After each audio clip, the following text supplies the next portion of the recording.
Entire screen. Share. Now you should see it on the other one, the one that I sent by email, the link.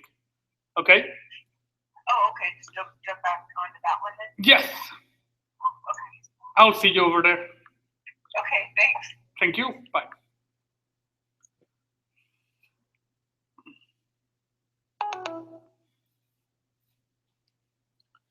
Present to everyone.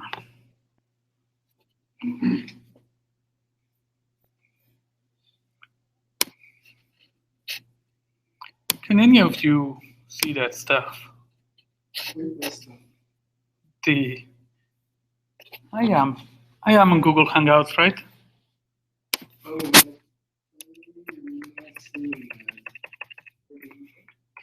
I thought that I started the Hangout.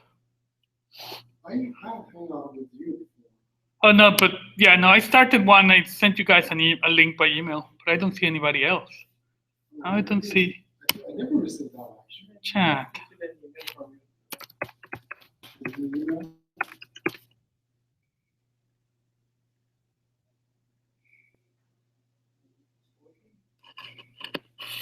No, I didn't get any emails from you. I got it now. Okay. Just something. Yay. Can you click on that? Right? Yeah, or something like that, and then I should be able to see you. Yeah, there we go. Can you see me? Yes, perfect. I mind undoing it so that yeah. Yeah, there was a vacancy there. Yeah, cool. Should we Cool. really keep the link open? No. It is. My link is open. It's just I just wanted to verify because I have a couple of times I have ended up not recording. Actually, my first lecture ended up recording, but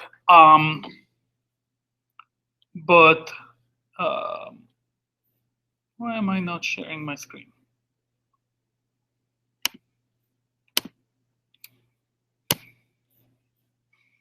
Perfect. Hide. Perfect. So I'm, I think, in the right place.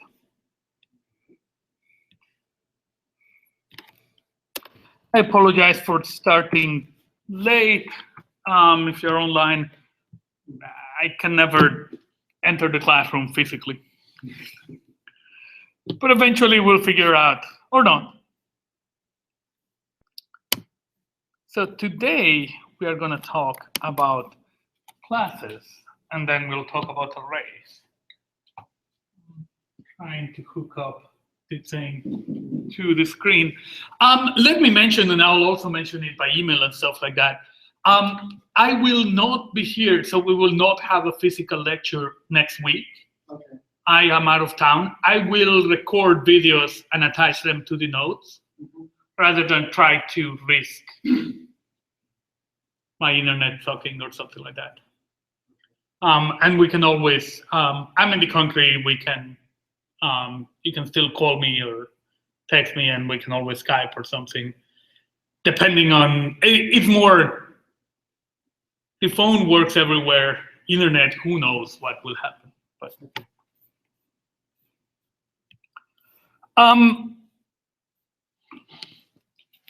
before we start, do you have any questions about, we have done loops, we have done how to use objects, right? Yes. It's all good there, no questions? Cool. Now we'll talk about how to create our own classes. We have been using classes like point and rectangle. Sorry? Yeah, you created some class in the assignment. I created on 6.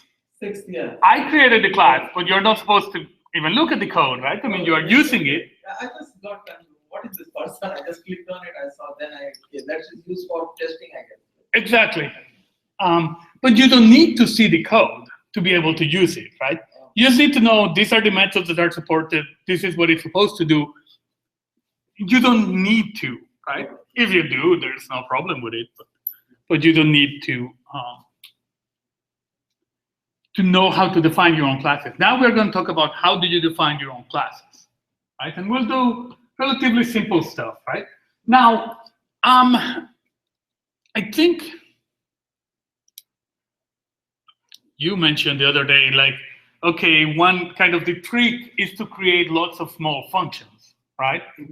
That was the trick, the first part of the class, because we didn't know objects. Now the trick will be create small functions and create small classes. In a way, the functions are verbs and the classes are nouns. So you're going to create your nouns and your verbs, and then you're almost creating your own language so that you can give instructions to the computer. And at the high level, the instructions should be incredibly simple, right? It should be stuff like, when you see a red cat,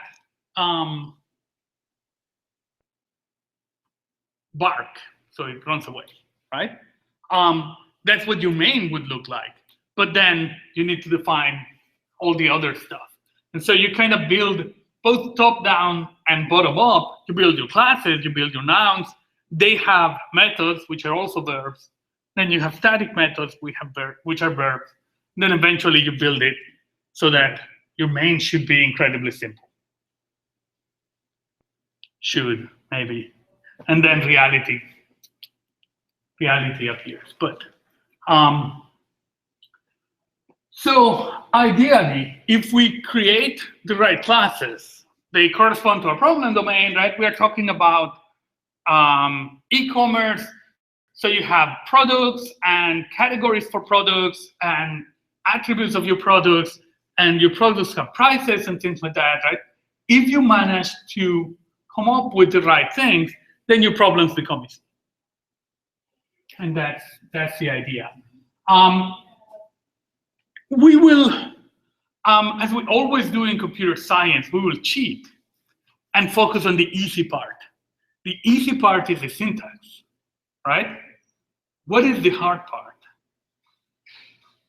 Coming up with the actual concepts, right, and the right concepts. That is a lot more philosophy than computer science, right? It's like, okay, should I have products or SKUs, and what's a category should I put, right? What's an attribute? What's a product? If I have a red shirt and a green shirt, are those two separate products, or the same product with some difference, right? And so that part is hard. The good thing for us is that normally a lot of that part is not done by us. Right? You go to a company, they have been selling stuff forever, so they know what's a product for them, right? And they know what's an attribute and what's a different product and things like that. So they know whether a red shirt and a green shirt are the same product or not. Does that idea make sense? Now, when we are modeling, one important thing is to distinguish between classes and objects. A class is kind of a template, a generic description of every possible instance, whereas an instance is one thing, right? In here, we could have the class of people, and you and me are people. We are instances of the class people, right? If you were to have a population database, you would have attributes. You would say, okay, a person has these attributes. And what would be good attributes? Age, gender, name, date of birth, and maybe actually you don't want age, you want date of birth, maybe. Social security number, if you're talking about Americans, most every other country have their own thing, whatever they call it, right? Maybe, and you may get into other things when we talk about inheritance a little bit, right? Maybe if you're modeling something like Southern Poly, sorry, like KSU, Southern Poly doesn't exist anymore. If you're modeling something like KSU, you model people, and then you model faculty, staff, and students as different subclasses of people. And maybe you store different attributes for them and things like that. Does that idea make sense? The distinction between class and instance. There is one more important thing. There is an object orientation tends to talk about as if they were objects in the real world. They are not objects in the real world. a product in the real world, right? If I'm selling a shirt, that shirt actually exists, it's physical, has weight, right? Whereas what I'm putting into the computer is kind of my idea of the shirt, as opposed to the actual shirt, right? The actual shirt is outside. It's in a box being shipped somewhere. But in the computer, I have a representation of that shirt. Does that make sense? And normally, we have the process of abstraction. We say, these are the things that I care about, and these are the things that I don't care about. Because the physical world is not infinite, but way more detailed than what we put in the computer. So let's go with the easy part. How do we do it in Java, right?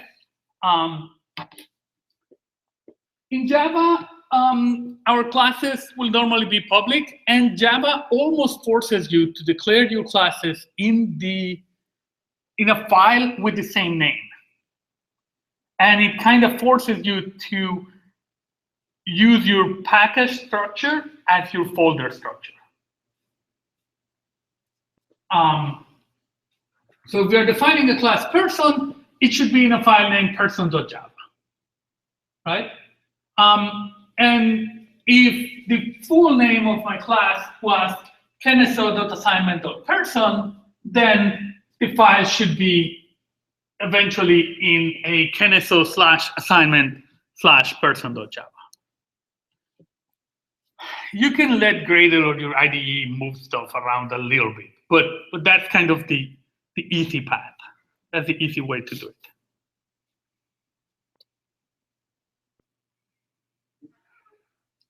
Does that make sense? If the class is not public, and I should change that, it doesn't need to be defined in its own file. It can, right? But you don't have to.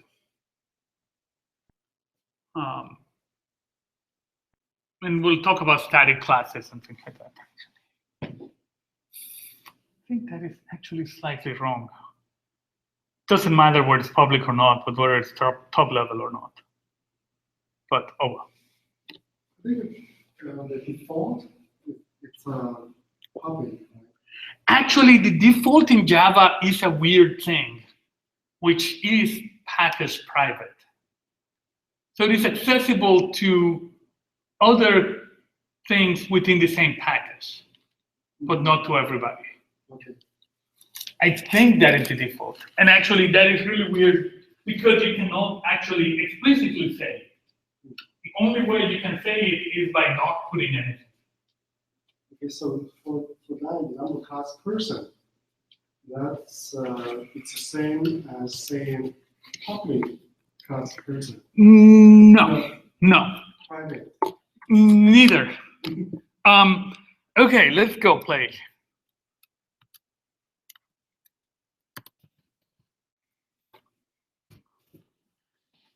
I'm gonna play with Eclipse rather than play with Gradle.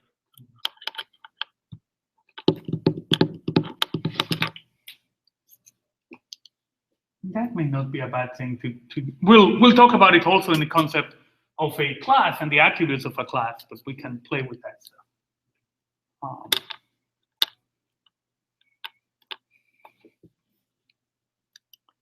Die, file, new project, Java, next, project name, objects, location, default location, use 1.8.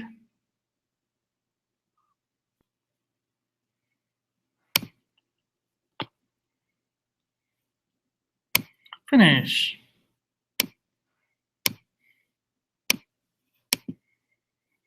I'm going to create a new folder, new package. So let me call it objects.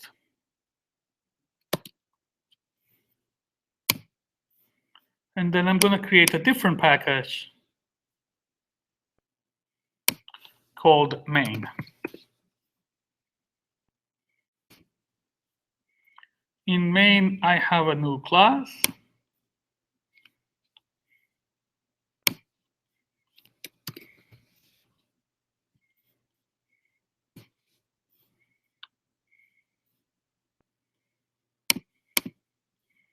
In objects, I have a new class. Let me call it person, just because that's what we're doing. Let me call it point. I'll create my own point. How about that?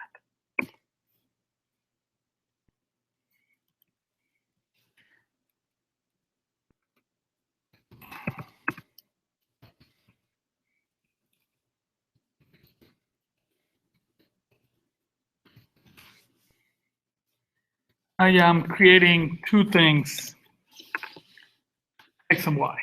This is almost the AWT point, right? So in here, I can do objects dot p1 equals new objects dot point.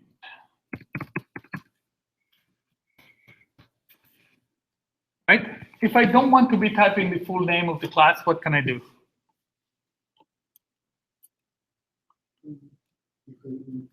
Yes.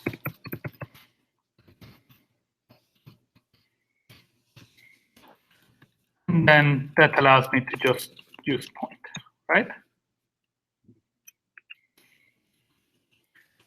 Still the exact same effect, but right?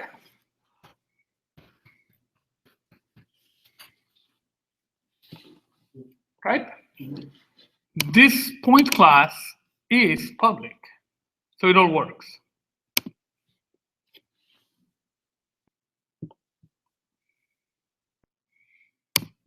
If I eliminate this public, then only classes within that object package would be able to access point. So main would not be able to access it anymore.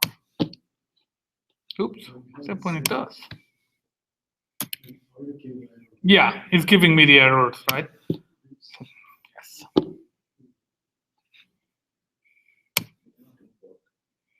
It's not public. I cannot see it. How can I import it?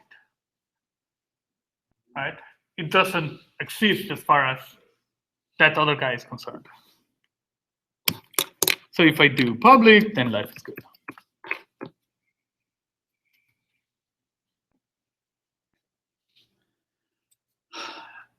For the vast majority of cases in this class, public is what you want for your classes, right?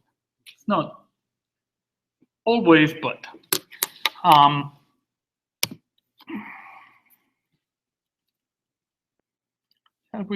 let me create a person class just for fun.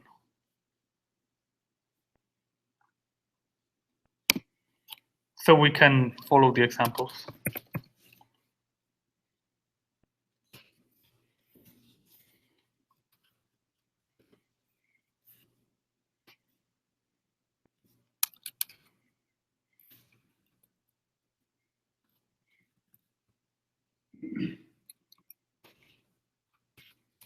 I can do this, right? It's public, life is good. In my main,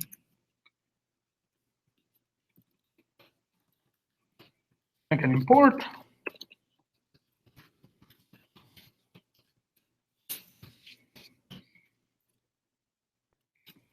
I don't need this import anymore.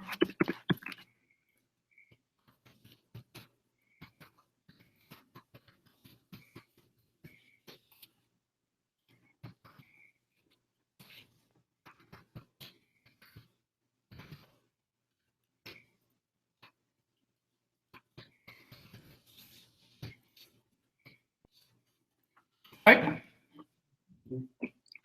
In my class, I define the instance variable, right? First name, last name, and age. I define their data types. They are public, so people outside can reference them directly. We have to use the period, the dot to distinguish, right? And you always put the instance. In this case, which one is our instance? This new person creates an instance of the person class, right? And P1 is a reference to that instance, right? The instance lives somewhere, and P1 is one way for me to talk about it, to refer to that instance, right? Maybe actually. So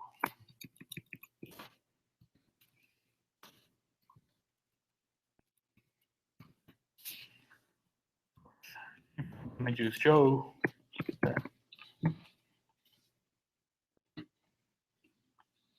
Does this make sense? I could have different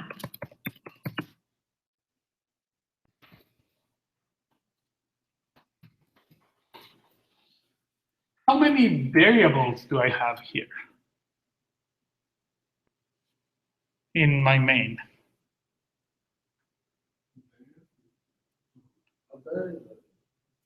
Other and person is a class, not a variable, right? Yeah. Which ones are my variables? Other, age, and first name. Joe and other, right? Age and first name are instance variables. They're not part of main, right? Now, how many instances of person do I have in this program?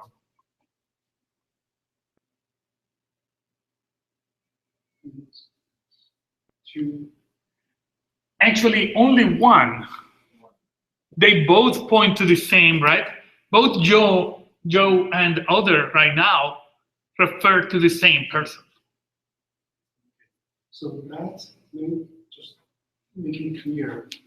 So the new person, like that's the instance in the memory. This creates, yes, new person parentheses creates the instance, So and then this instance, and Joe points to it, also other points to it. exactly, So only one instance, two variables. yes.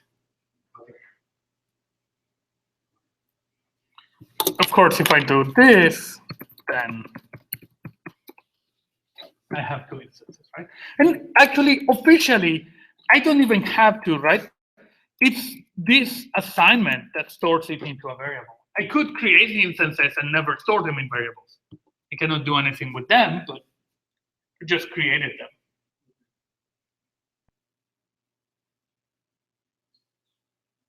Does that make sense? That is. And we also said Joe.age, they are instance variables.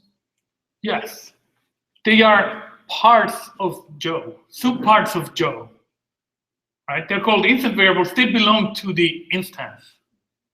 If I do, or let me call Jane, how about that?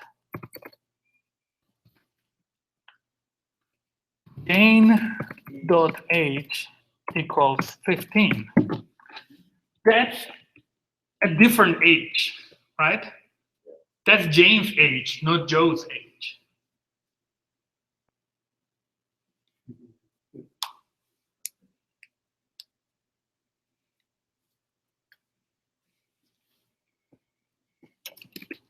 If I was to do system.out,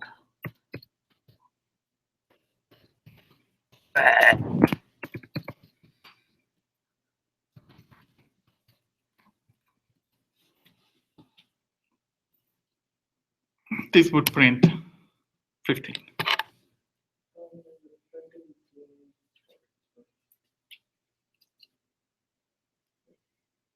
Which is completely different than Joe's age, right?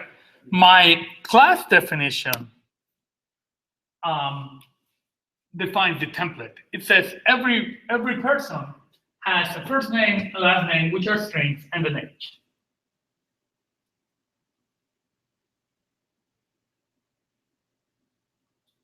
Does that make sense? We call, generically, we talk about the state of this person, right? All the variables inside of it. Does that make sense? This is really cool, right? It allows me to have those things together. And if I was doing a program with a bunch of people, right, then it would allow me to keep those things together, right? For each person, I have this stuff, right?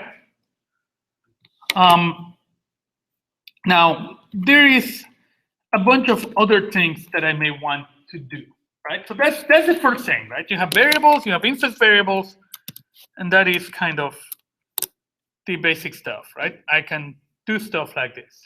Now, many times what I want is to find not only state, not only variables, but also methods, right? Operations on those variables. And these are also attached to the instance, to each instance, right? So I could define this.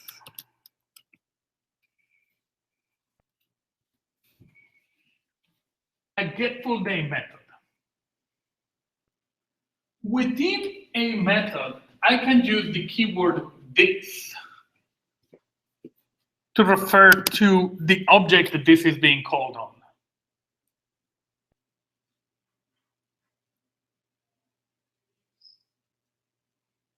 What is this? This is the object that the method is operating on. Because in here, right? In main, or whoever is using the object, right? Doesn't have to be main, but I could have Joe, last name, Smith, Jane.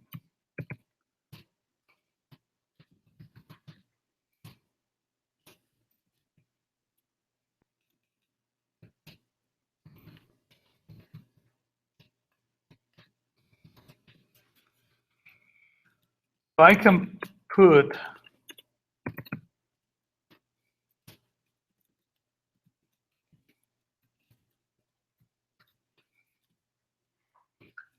Joe.get full name and Jane.get full name. Janie.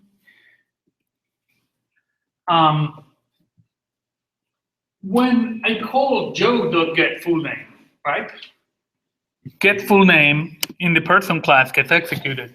And this refers to Joe, right? This is whichever object the method is operating on, whichever instance the method is operating on. So for this function call, the this in the method refers to Joe. For this function call, the this in the method refers to Jane. So this refers to the current created instance. Yes, the instance that the method is being called on. Okay. Right? Because when I'm defining the method, I don't know what the instances are going to be, or the values or anything like that. I have no clue. Maybe they're going to define Joe and Jane. Maybe they're going to define Barbie and Ken. Now, actually, I don't need the keyword this. I can just use first name and last name. Eventually, by the end of this class, probably, you don't need to put the keyword this, right? If right now you need to use to put the keyword this, by all means, put the keyword this. It's not wrong to put it. If it makes it clear for you, by all means, leave it there. Does that make sense? After you have done a million of this, then you don't need to do it. But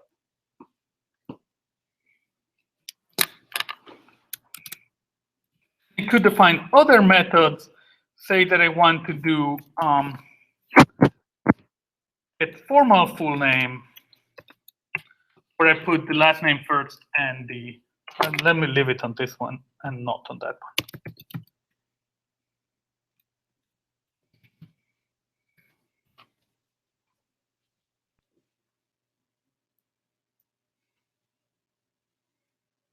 Does that make sense? I could have put this on the other one. Both of them will work. Yes, both of them would work. On a few cases, this is actually necessary because, like, you have a parameter with the same name as an instance variable or something like that.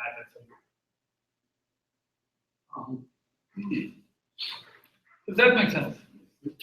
And it is always okay. If you like it, put it there. If it makes it more clear for you, put it there.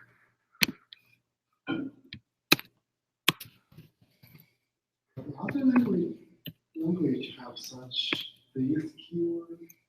Yes.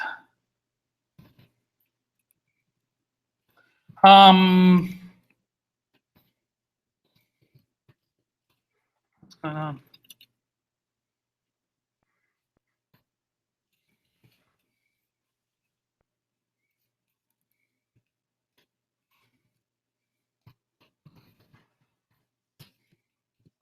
We do. Let me see. A bunch. This was from C++, so a bunch of the C++ languages have a this keyword called this, because C++ use this. So why would you change it?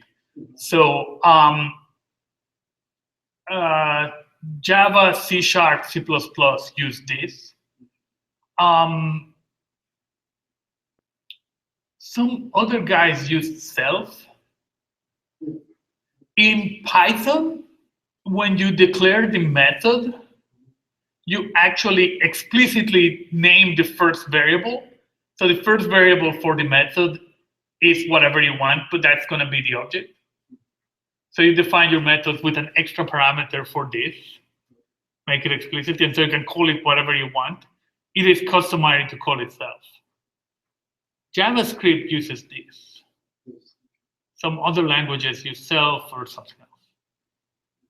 I just got this impression some other language also using this. So, Yes, at least C++ and C# use this, and JavaScript uses this. A bunch of other languages have the same concept with a slightly different name or something. I'm trying to remember what the heck Ruby does. I think in Ruby it was you put a weird character at the beginning of your variable if it's an instant variable or something like that. Maybe it was an add. God, I don't remember stuff anymore. So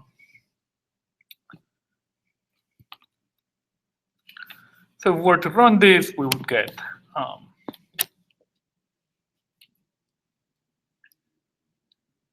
Joe's and Jane's name, and then the formal full name from Jane. This idea makes sense. Notice that this allows me to potentially have private variables and just call methods, right? Now I have methods, the methods can do whatever.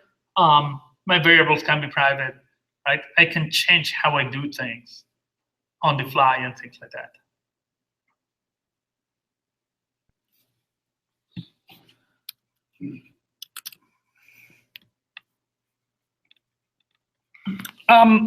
One important thing that is magical is constructors. Constructors allow me to have variables to initialize an object. They allow me basically to not let you create an object unless you give me all the right information. In our code, what happens if you don't set a last name? What's going to happen to my get full name or something like that, right?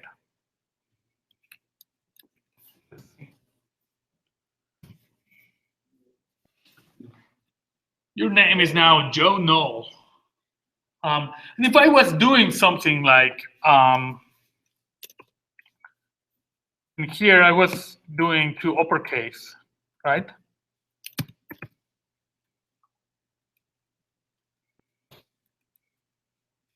To print the last name all uppercase, right? And then I didn't put a last name for Jane. What would happen? I'll get a beautiful, magical null pointer exception. You try to call a method on null, and you can't do that.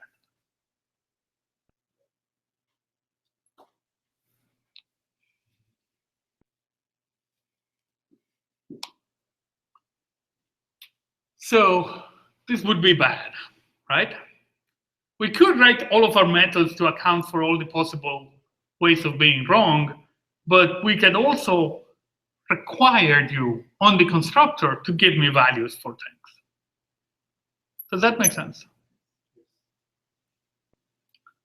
So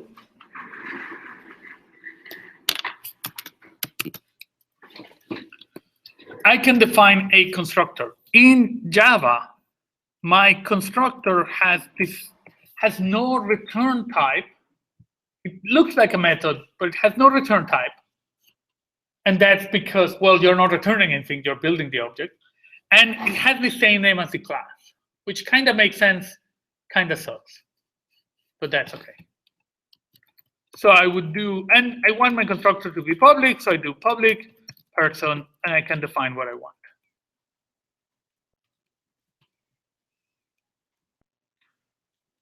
I can do string. Now,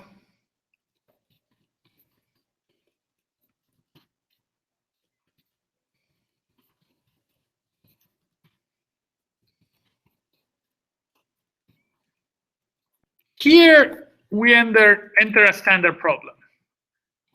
What do I call my parameters? Well, probably makes sense to call them the same as the instance variables.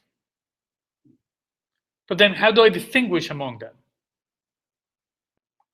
Right? When I write here first name, what is this referring to? To the instance variable or to the parameter?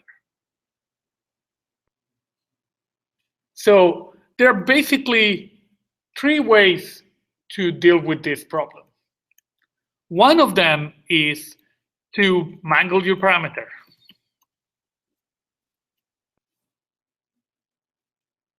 Right? P underscore first name, P for parameter, or whatever, right?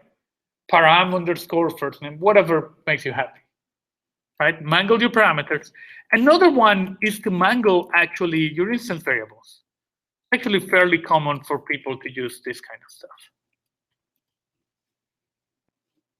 And then I have to go mangle them everywhere. And then, which is my currently preferred thing, just use this.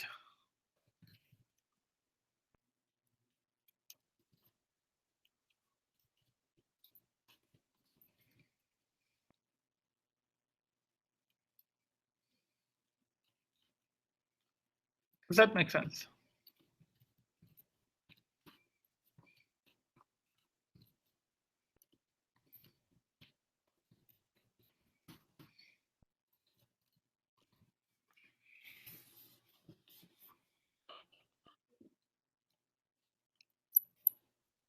Does this idea make sense?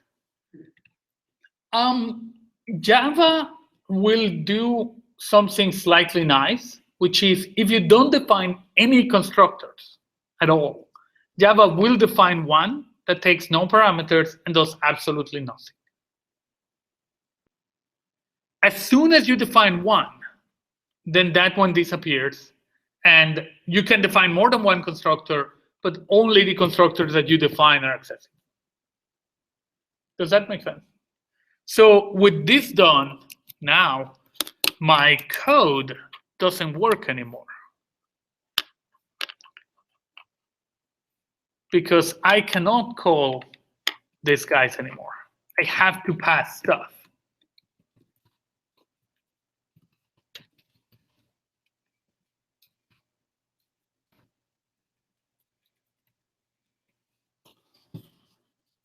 Does that make sense?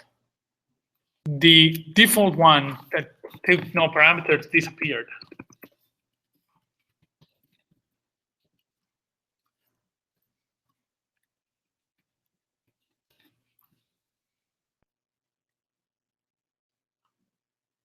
Which code is prettier? This one or before? It is arguably prettier. I like it better, right? The only problem is that now you need to remember what goes first, and right? It's the first name first or the last name first or something like that. But other than that,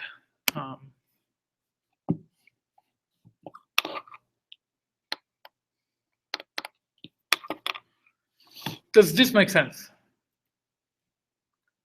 So we now know methods and constructors. Let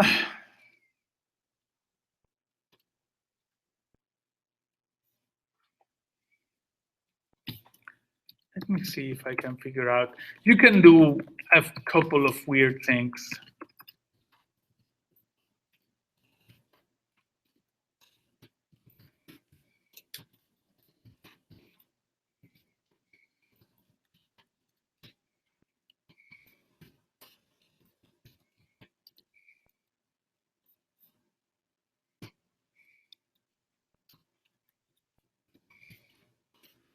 Figure out what's the syntax.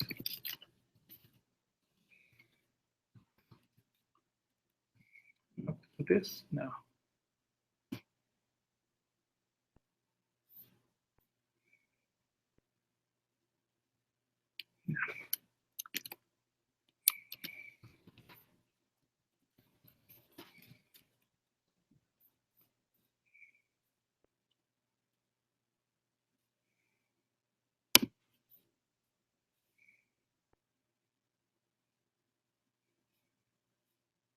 Oh, you use this.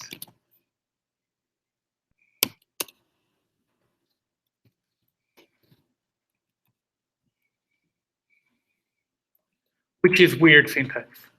I seldom use this. I have to Google it every time I use it. That's how. What if you do not initialize the age as 10 there? If you again print out the details of this person, that the age will show up as 0. 0, yes. As a default. Yes, ints and things like that tend to initialize to 0, and objects tend to initialize to null. So say, if you only construct this person, the parameter only is only first name. There's no last name in the parameter. And then you print out this person, it will be say Joe now. Okay. Yes.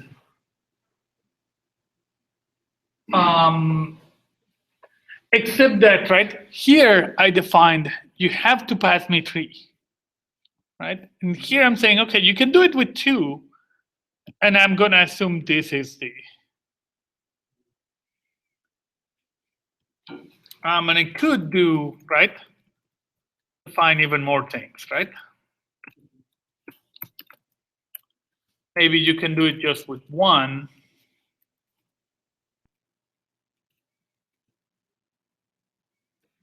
And I will assume that your last name is Smith, which is a not too terrible assumption in the US. I have no clue what's the most common name. Here I'm using method overloading, right? That is my constructor. So if you call it with 3, this one gets called. If you call it with 2, this one gets called, and this calls this one. Then if you call it with 1, this one gets called, and it actually calls this other guy. So I could just do this.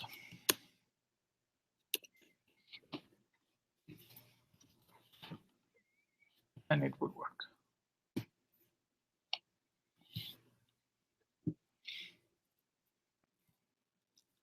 For this class, most of our stuff will be simple. You're not going to have to do any of or many of these things. There is no particular reason to complicate your life. Try to do things as simple as possible. But we have talked about the access modifiers a little bit, right?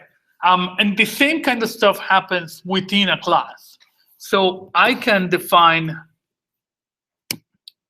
if I make this now private,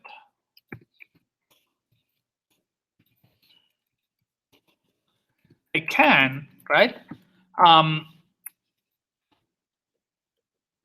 I have this constructor for the person, right? So you can initialize it that way.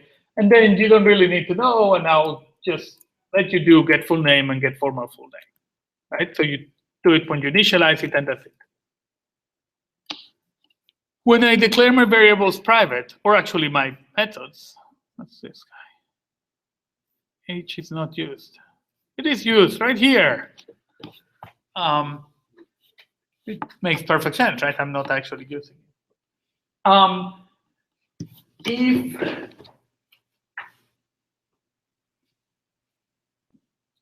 I declared something private, that means only members of this class can access it. If I declare public, everybody can access. Private, only members of this class. If I leave it blank, what does that mean? Again, we get the weird package private thing. Members of this class and anybody in this package.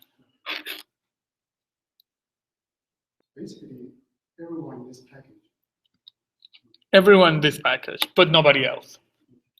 And we will see when we talked about inheritance, you can declare things to be protected, and that means this class and its subclasses, if it ever has any.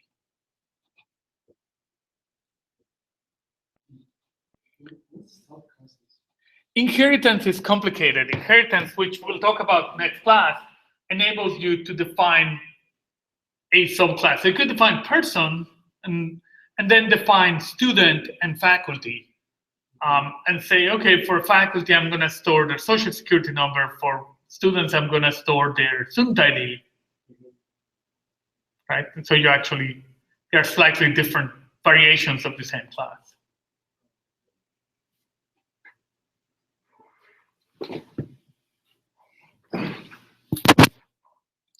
Make sense? We'll talk about inheritance next week. So, but it is not that necessary, but it's kind of good manners in Java to have most of your variables be private, maybe protected, and define methods for this stuff. So we could actually define, and it's actually very common to define getters, public get first name.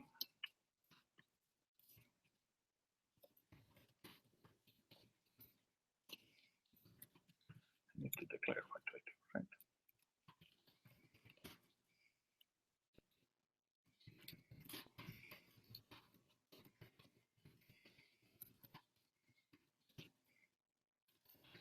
By the way,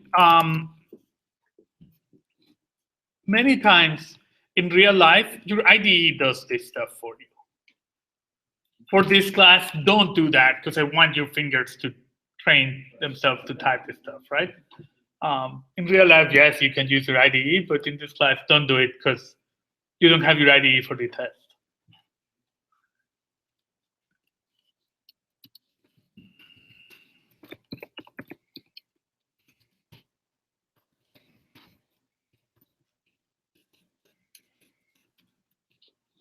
Does this make sense?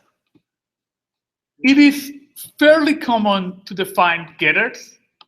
These are called getters because they'll get this, get that, right? For many of your instance variables.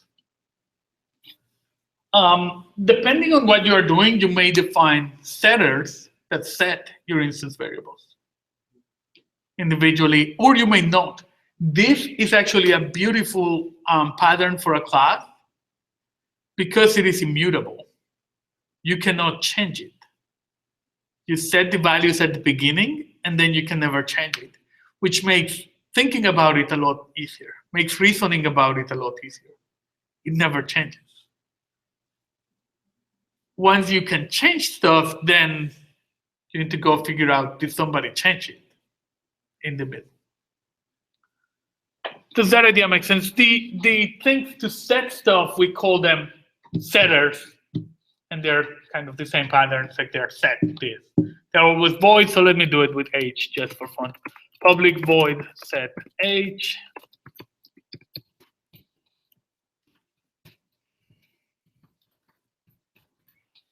You do something like this.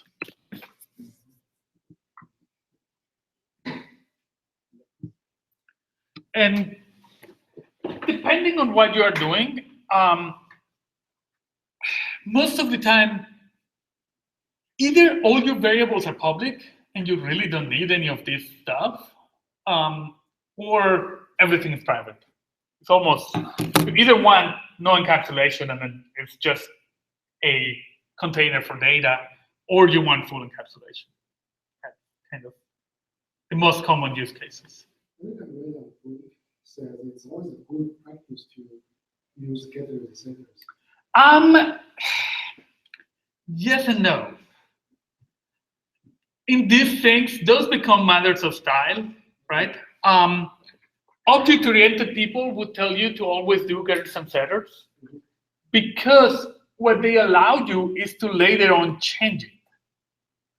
So if instead of here, right, I could, instead of age, store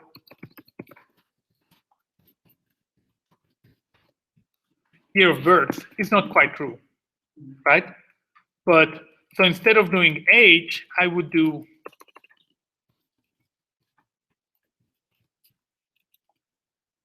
-16 minus age, right?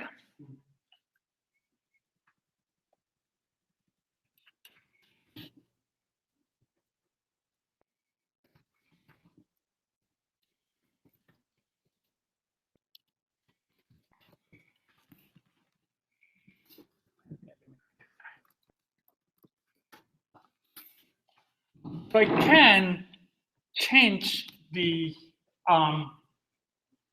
implementation of my class, right? And all my public stuff were methods. So I can change the implementation. You never had access to my private variable.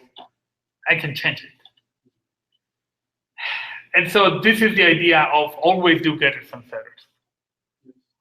I think that's a bunch of no, I think that makes sense. If you were undergrad, I'll tell you always do that. It's not a bad idea. You're adults. The trade-off is you have to write more manure, and you have to read more manure. You have to maintain more manure, right? Because now for this one field, right? Now I have 7 lines of code, right? And 2 different methods, and is it worth it, right? It's noise. For many things, you will find that it is worth it, and then you do it.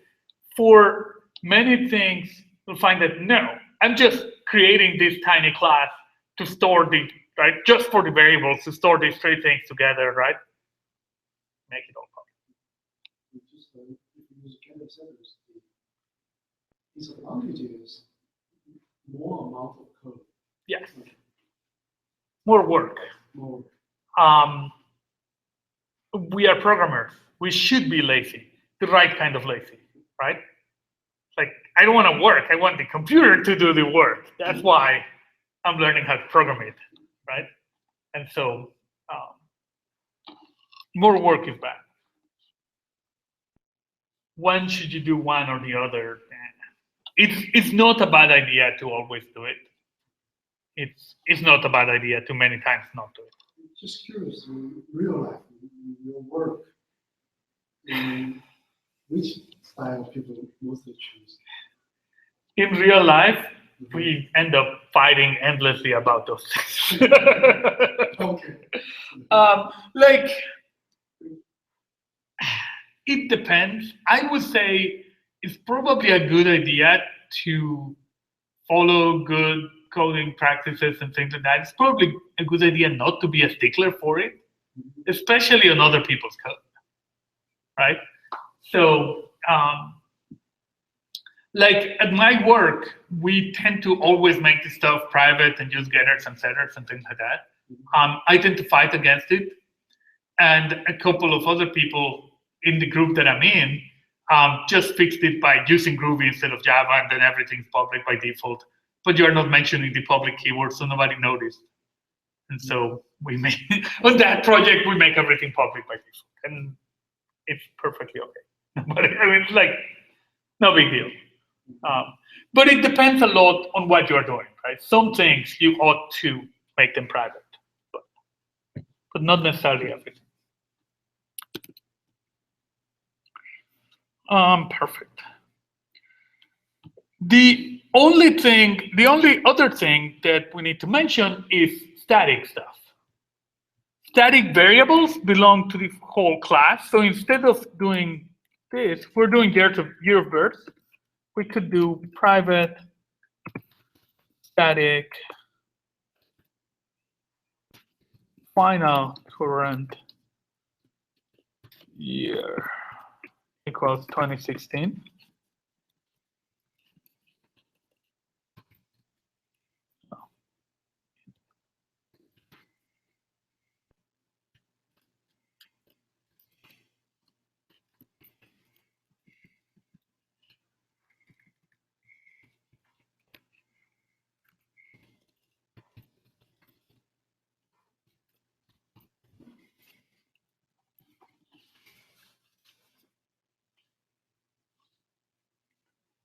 By the way, another solution for that getters and setters and for many of these things is to use a programming language that doesn't suck. Java is amazing in many ways. It was amazing for its time, but it's 20 years old. So C# has much nicer syntax, so you don't need to do that. Groovy just lets you put it, and if you later on want to create a method, you do it, and nothing changes. So. Since we talk about Groovy, maybe at the end of this semester, probably spend about 30 minutes or something in class to briefly introduce the Groovy algorithm to us. Okay, we can. Yeah, I'll try to do that. Okay. Yeah. Yeah. It depends on the progress. If you run yes. out of time, you can skip it. Yes, but if we have time, I will do that. Yeah. Sure. Just because it's there is many programming languages, and you ought to learn as many as you can. Eventually, depending on what you take, if you take computer science, take the MSCS, you have a programming languages class where you go over kind of every programming language. If you can take it as an elective, do it, right? It's probably a good idea to major in one thing, do a master's in one thing, but take electives on something else. If you're doing your MSCS, you probably want to take your electives in software engineering to kind of give you, right, a more nuanced view, or maybe even IT, right? Go take a sysadmin class, right? It's probably a very good idea if you can be your own sysadmin. And the other way around, if you're software engineering, then take as many programming and computer science classes as you can. It's going to be useful. If you can, if you're a programmer, you should be learning. You should be playing at least with a different language, maybe once a year. So you can, over 10 years, now you know 10 languages, right? I mean, it's not something that you're going to sit and learn in a summer, but one language, 1 year. Yes, and eventually, right? Now you know 10 languages. It's kind of like, because I learned Java a little bit by myself, and when I look at other languages, say C++, or even older C, I kind of feel like I hate those languages. I'm not sure if that's correct. I know it's not correct, but once you get used to the syntax of Java, and you're like, how ugly other languages look like? Something like that. There's several things, right? First, only web babies like change, right? Nobody else likes change. So you get used to one thing, and that's right. And and it's good that you realize, right, that that's happening not because they're ugly, but because they are not what you use, right? Like, okay, they're ugly because they are not Java, right? And I want to program in Java. So that's part of the thing. And that is true. And learning more languages helps you lose a little bit of that. Now you can, right? Now you can move around because now you have used 5 different languages with somewhat different syntax. So, The other thing, I have found many things are a lot easier to learn in a language that supports them well. So for example, I mean, I've been doing this for 25 years, right? But I learned C as my first programming language, and I learned pointers. And I can do pointers and low-level memory allocation and stuff like that because I learned C, right? So and it's a lot harder to see how it works in something like Java, where you get garbage collection, right? It's a lot nicer to do it in C, right? Because it kind of forces you to do it. C is like 40 years old. C is like 40 years old, yes. About my age. But it's fairly used and usable, right? And so that would be, but I learned functional programming in Scheme, because I learned C++ later, a few years later, and I learned all of the object stuff in C++, and C++ has multiple inheritance, which very few other languages have.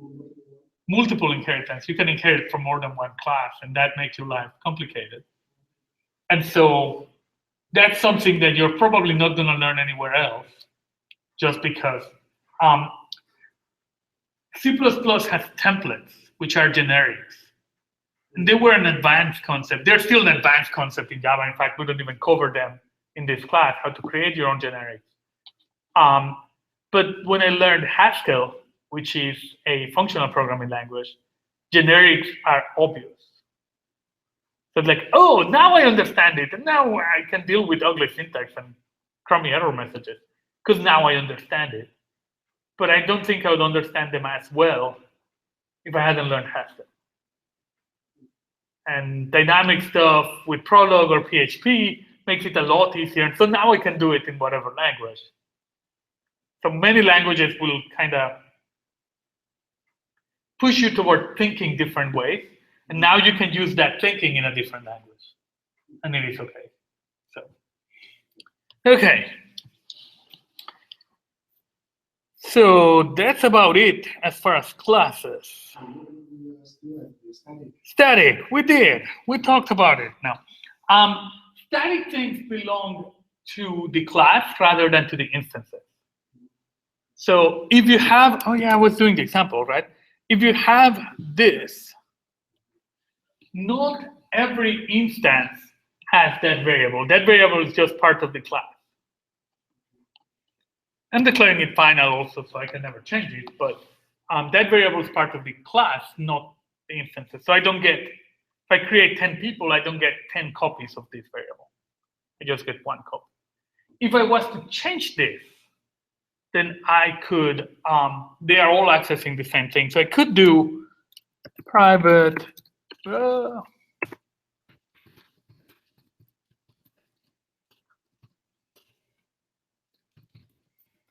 private static.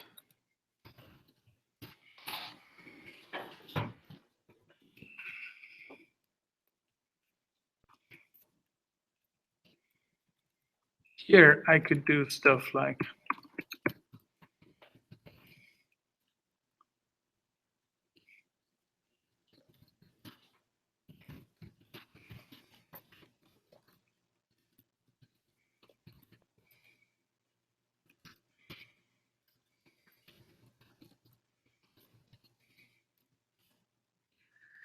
by making it static, I'm saying they all share this one. So what this allows me to do is to keep a counter of how many instances of the person class I have created.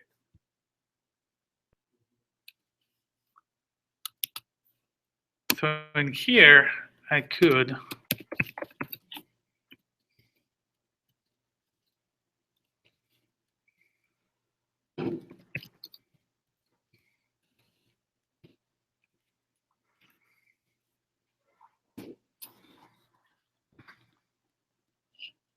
that tells me that I created 2 people.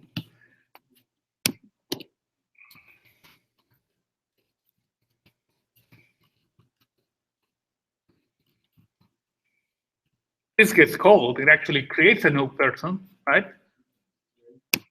So now I have 3. I didn't do anything with it. I just created it and then immediately forgot about it.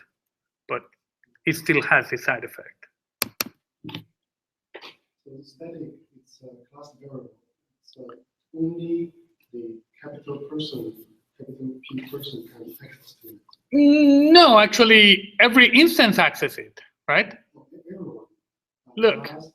Class and the instance. But everybody is accessing the same one instead of getting a different one for every instance. No, I'm saying, say, if you create an instance, say Joe there, Joe is a person, Joe is an instance of this person class. So we can also call like a Joe dot come you. I don't think Java lets you do that for calling. No, you cannot do that in Java. Yeah, that's my question. So Yes, for accessing the methods, yes, or yeah, you can only access it. Maybe. Actually, you can. everyone. So yes, you can. Okay. So the class variables plus instance variable. Plus instance. Yes. Okay. Yes. But they all access the same variable. There's only one variable. Whereas with age, there is one per person. You create a new person, you have more ages. Right? So that one is shared by everybody within the class. Then we have seen static methods. That's what we tend to do, right? Within your static method, you don't have this. So you cannot call non-static methods unless you instantiate an object.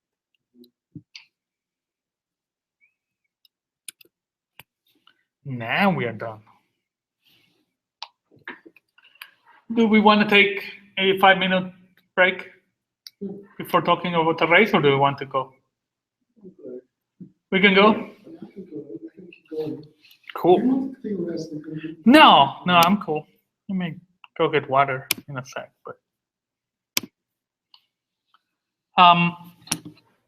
and this is kind of where we start being able to do interesting and cool stuff, right? One thing is classes. Now they allow us to put variables of different types and give them a name, right? Arrays allow us to have a bunch of things all of the same kind.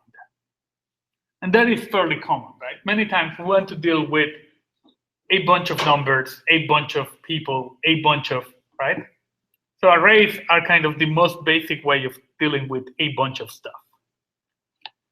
You have a bunch of variables, all of the same type. And you refer to them by number. Arrays have a length, and they have a, we can refer to an individual element using the square brackets operator. So I declare an array like this. In ARR, I have to put the square brackets, and that says this is an array, equals new int of 3. And that just says I just created an array with 3 elements.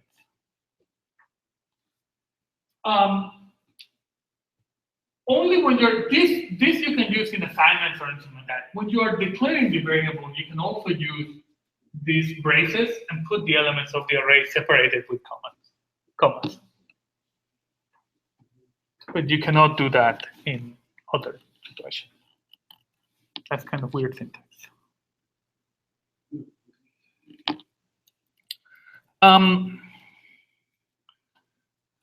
We can ask an array for its length, and that's not a method, it's a property, and it will work. And we can access elements with this, but array elements start at 0. So let me see, what do I have here? Oh, perfect. Okay.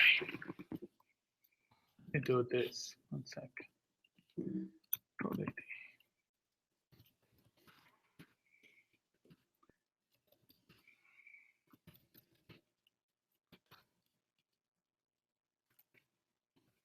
Do magic. Okay.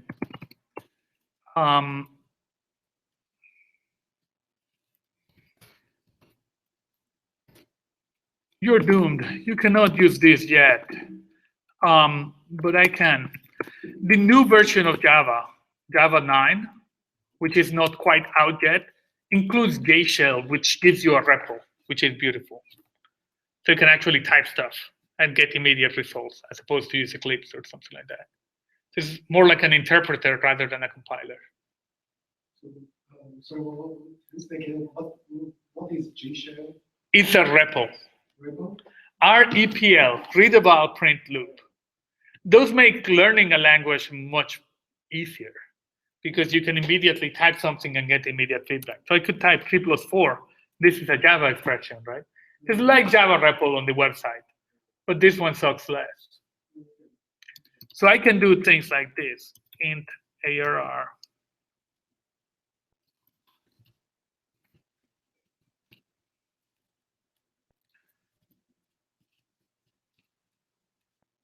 Since they were ints, I have zeros, right?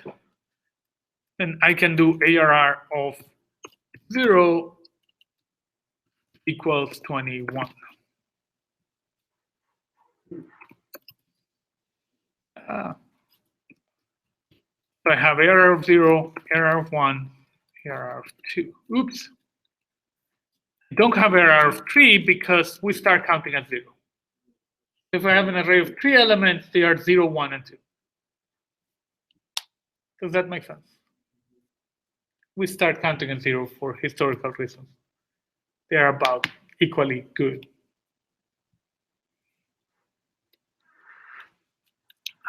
C and all of its descendants start at 0.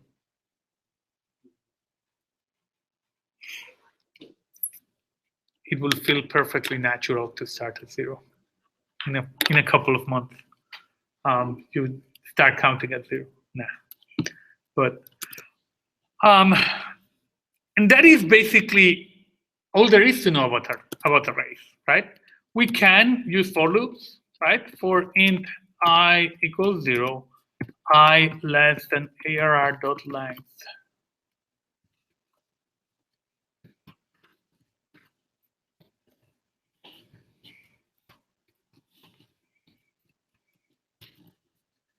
What did I do with this line?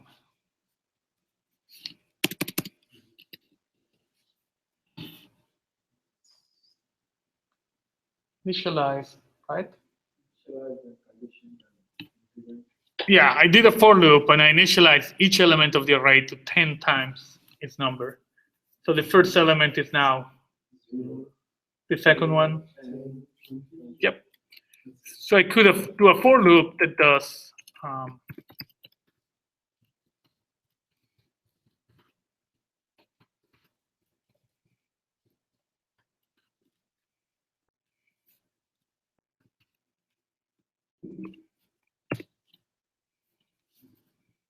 This JShell thing looks more like IDE with the command line. Little bit. in a way, yes.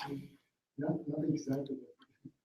Yes. Yeah, and there's different ways. I really like this stuff. I really like being able to get immediate feedback, right? I don't even need to do print lines. It's kind of automatically doing a system without a print line. It makes my life easy. Scala, which is another JVM language, another friend of Java, they did a really cool thing in the IDE, or a couple of the IDEs. Scala came with a REPL, and IntelliJ integrated it with the IDE in a way that was beautiful. It actually is an IDE, but you're seeing the results at the time. I don't know if you guys have a Mac. Apple did something beautiful for Swift, where they do that same thing. You can actually, it actually tells you the value as you're typing and things like that, which is really, it's kind of a very nice for learning. Very nice for learning. I really like this for learning. I don't want having to create a project and a class and a main for doing something like this, right? For doing this, having all that extra stuff is too much noise for very little signal. But so that's all you can do with arrays are objects, so I could pass them to functions, right? When I pass them to functions, I'm passing a reference, just like when I pass objects to a function. So I could do int some array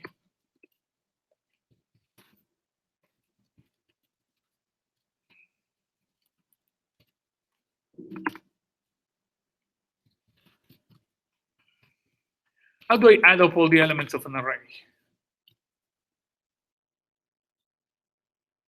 I'm creating a function, right, called SumArray that is going to. Oh, I hate you thinking. Physical world sucks.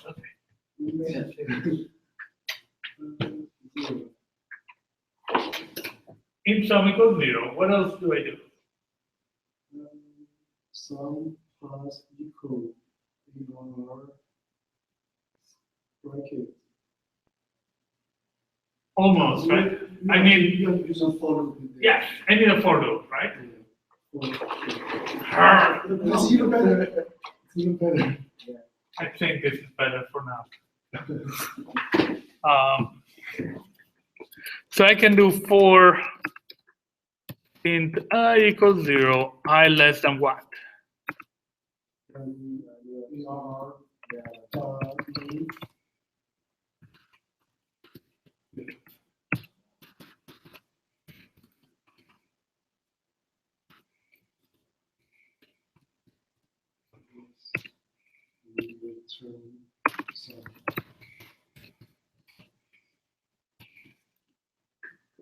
I created the method, so I could do some array of here are.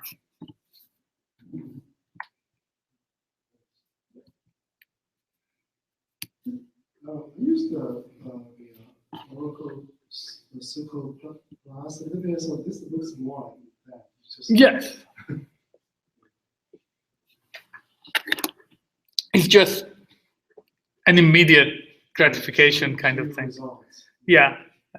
I like it a lot for learning. And I tend to do tiny things and combine them. And so this is great for that style. Right? You do a tiny thing. I don't even need an IDE, it's 3 lines, right? But it may not work with different styles of programming. I can create functions that take arrays as parameters, and I just did, right? Could have print array.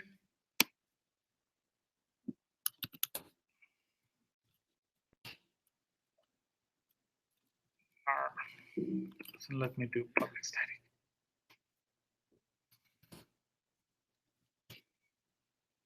I have print array, so I could do print array.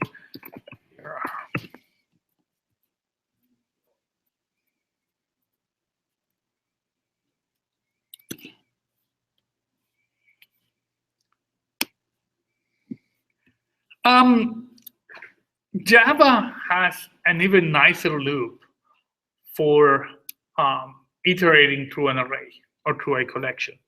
It's still a for loop, but instead of putting the things, right, you're going to go through every element, right? So I just put the type, then whatever I'm going to call my element, a colon, and then the array, and inside I can use the element. So we could rewrite our sum array, right?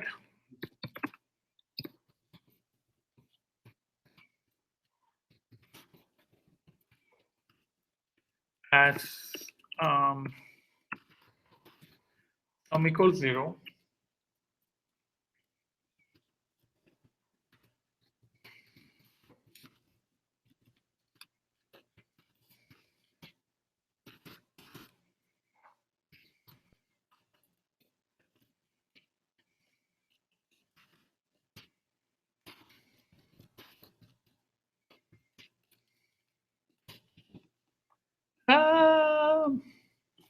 Oops.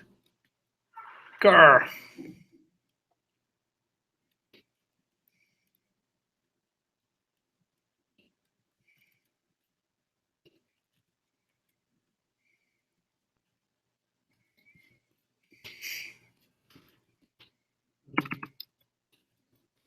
Oops, no, I messed up. I should do LM, right? Now I don't have I.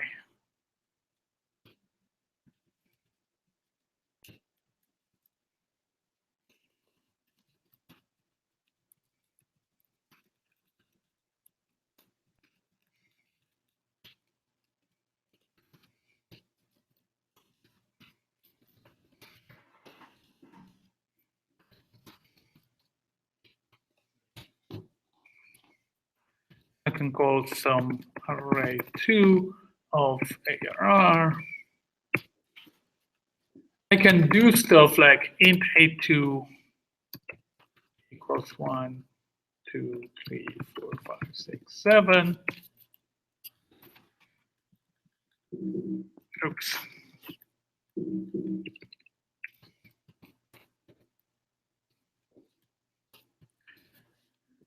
Tab is your friend in almost every command line.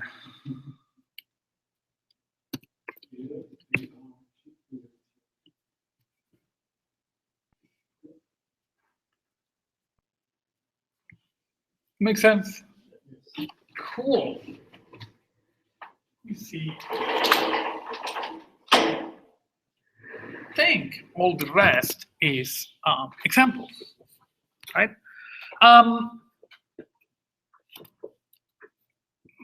And my notes suck, but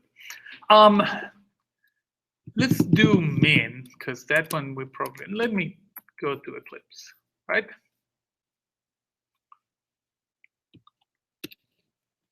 Put it in the same main. Why? Because, right?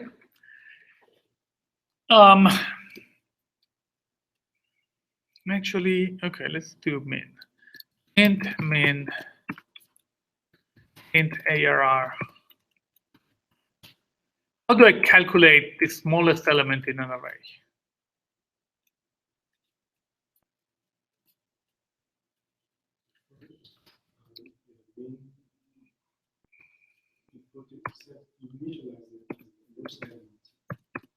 Yes.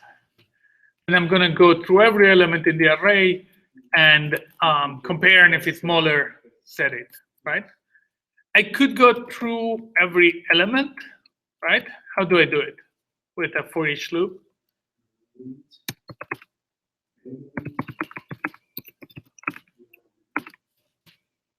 And then what do I do here?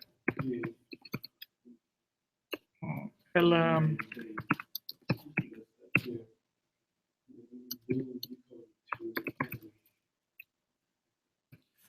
Make sure that I hopefully this it actually works. It didn't get confused. I got confused by calling my function and my variable the same. Yeah, Java doesn't get confused. I do. I tend to come up with different names for it. But does this idea make sense? It's a fairly common pattern, right? You can do max, you can calculate the index, you can do it with a normal for loop and right count your indices and things like that. We have seen the one that uses an accumulator for calculating the sum or something like that, right? You go through every element. What happens if we do, let me do that one with people. Int sum age.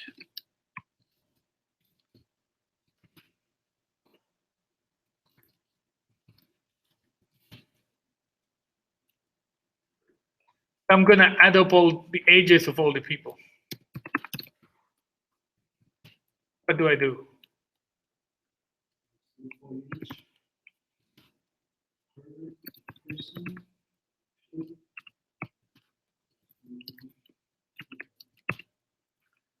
What do I do?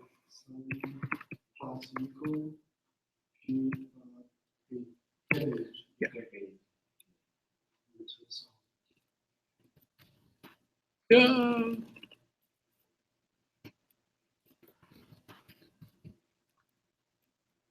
This makes sense.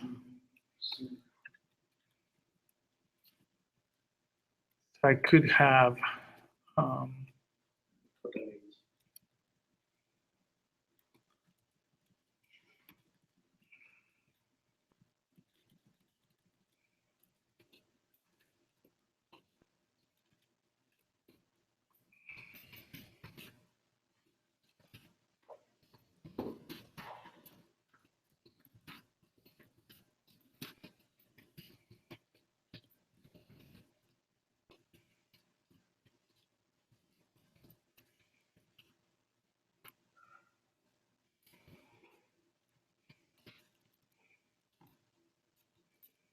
And I can combine my things, right? This is my static initializer, my weird initializer with the braces, right? And I'm passing people. So Joe is one person, Jane is another, and this is another way of creating a person. We have seen all these, now we are just putting it together, right?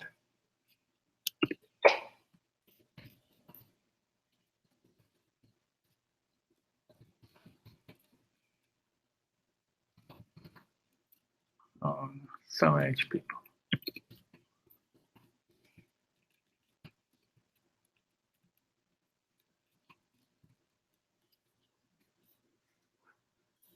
Our print line, public static. We don't really need the public, but we do need the static.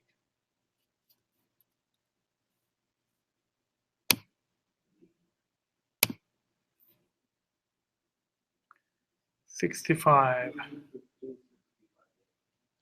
40, 10, and 15. Right? Does this make sense?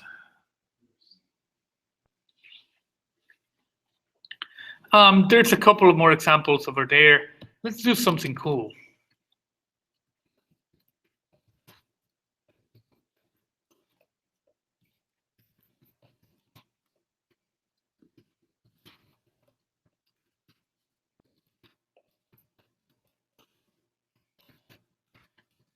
Binary search.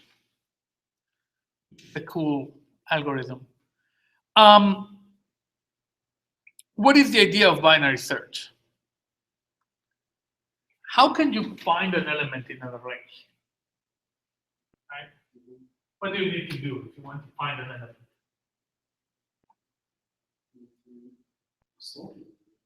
Well, if it's not sorted, right, what would you do? You need to go through every element in the array and check if it's the one that you were looking for, right? How long does that take you?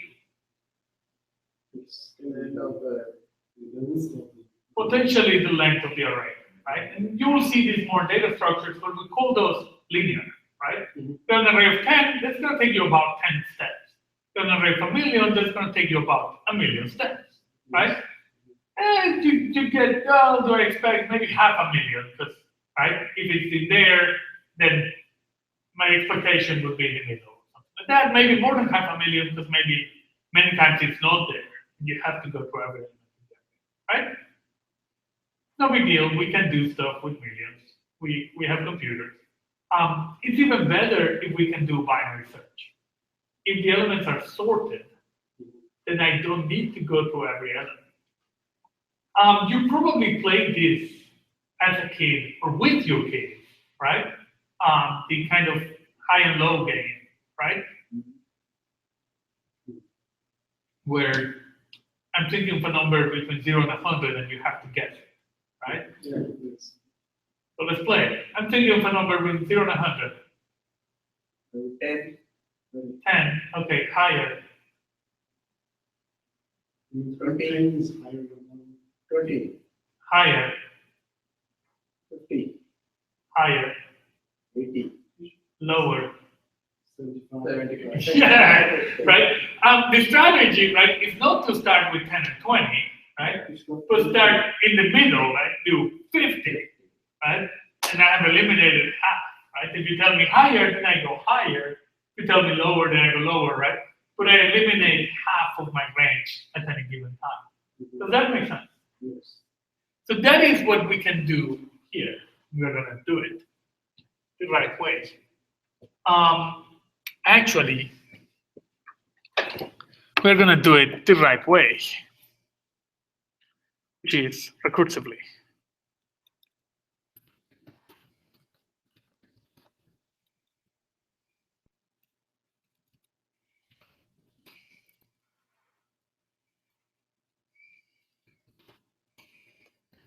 So what happens if from is greater than 2? And pass that thing, right? I return, let's say that we return -1 for saying it's not there. Now, let's do int lm equals from plus 2 divided by 2, right? And we are doing integer division, so it will go, right, lower. So if ARR of LM equals target and return, let me call it IDX or something like that, index. It's not an element, it's the index. That makes sense. We're going to return where is it in the array. Now, if that wasn't true,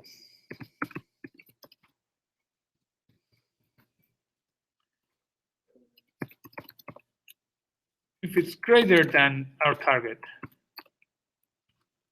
then we need to search where.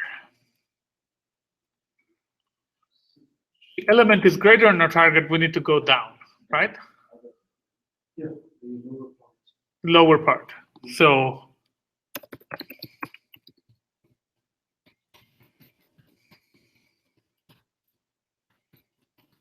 from where to where? From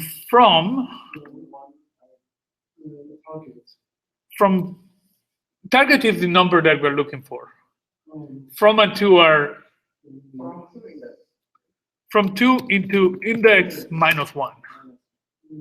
Because I've already looked at index.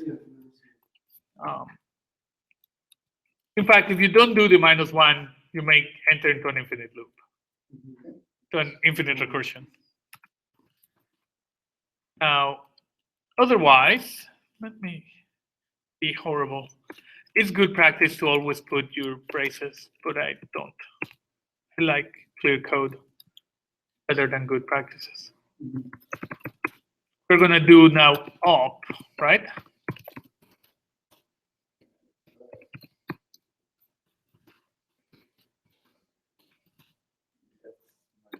Index plus 1 to 2.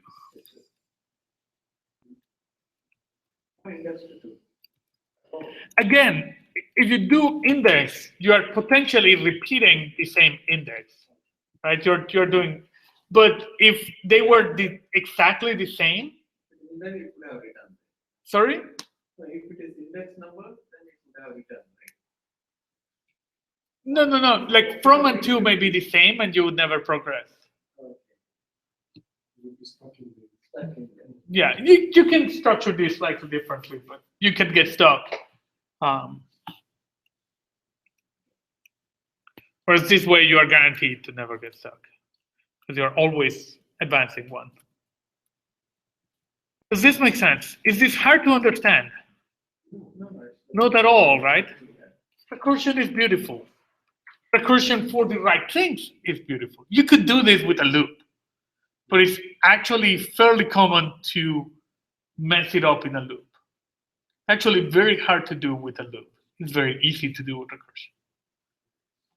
Not very hard to do with a loop, but it's harder to do with a loop. Now let's see if we actually did it right, which there is no guarantee. So let me delete all this stuff.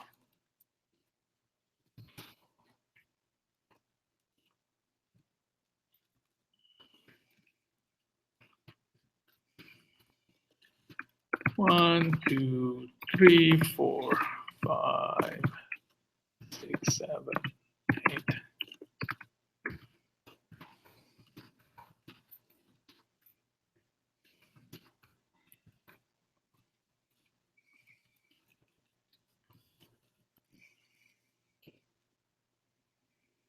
And so we would actually do int or IDX equals binary search of A1.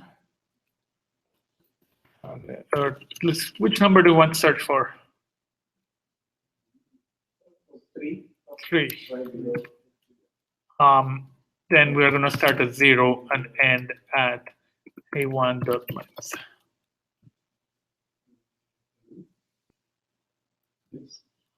right?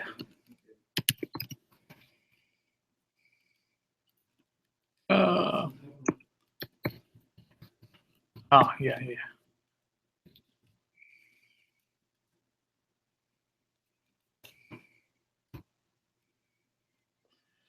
So what do we expect to get? What should our return value be? 2. 2, right? 0, 1, 2. So if we did this, we don't get an infinite loop and we get 2. Yay!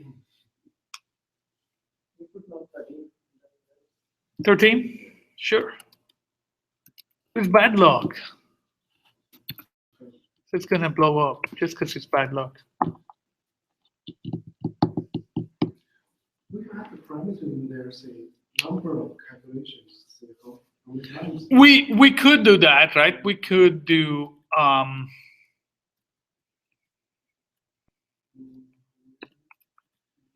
this would be horrible.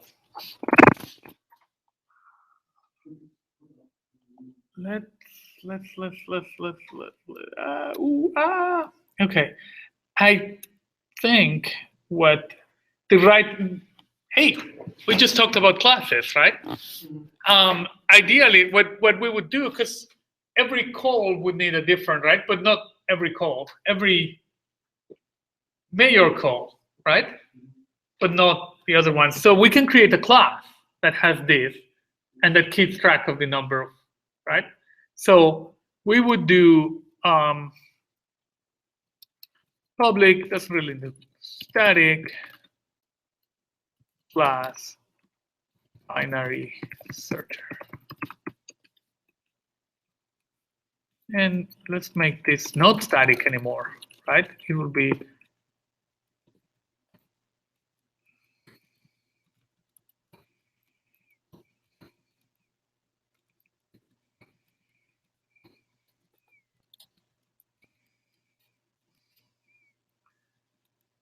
let's actually make this private. Let me make this, private int num calls equals 0.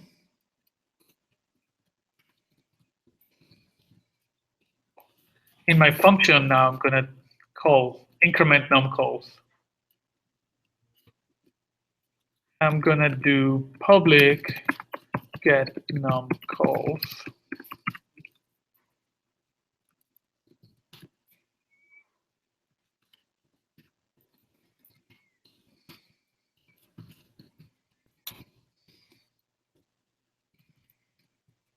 Actually, for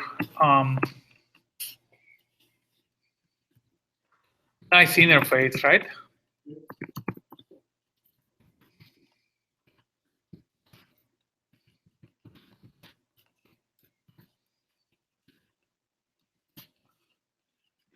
We define this one as being, right? So we return binary search. This is our wrapper function of ARR target 0 and ARR.length. Right? Yes.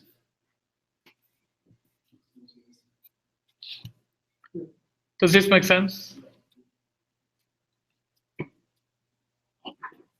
Now that would require us to do binary searcher v1 equals new binary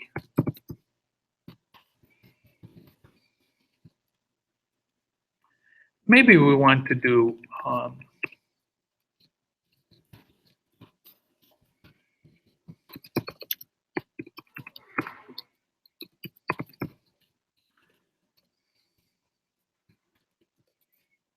you can either do this or create more objects, right? So I can do v1 dot binary search, right? And then idx and then v1 dot get. Oops.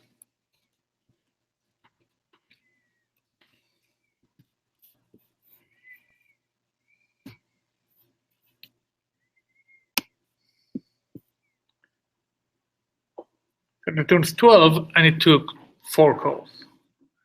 We could even do this right here, system.out.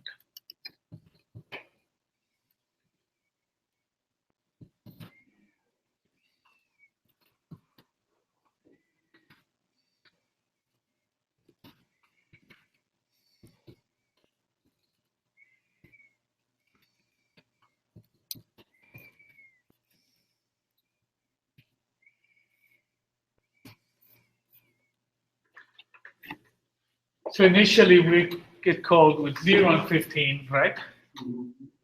Then it discovers that it's above, right? Because we're doing 13. Right? So it's gonna try 7, right? So it's above. Now we do between 8 and 15. So it's still above, so we do 12 and 15. Yes.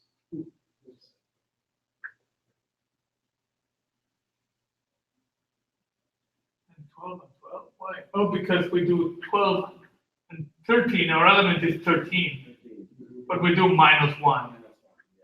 So we do 12 and 12.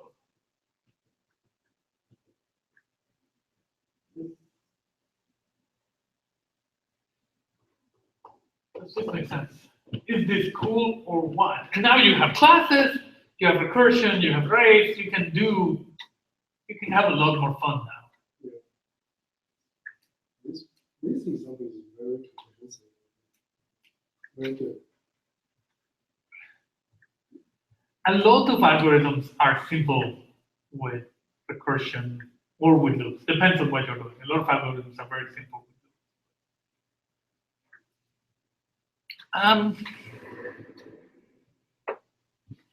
Shall we do a couple more examples? What would you rather do examples of? Classes or arrays? Or arrays of classes? Classes with arrays.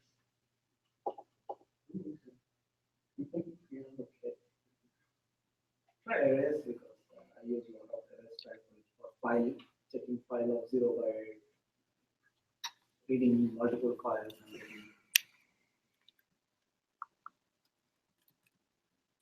It would be nice to do with an. Actually, you guys also know what is cool. Sorting.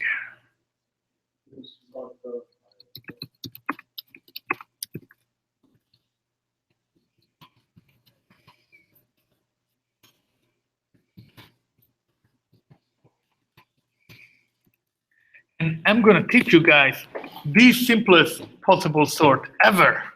We're going to build it, and it's going to take us 5 minutes, and it's going to be incredibly simple. And then in data structures, they'll confuse you with all the other sorting algorithms. How can we sort?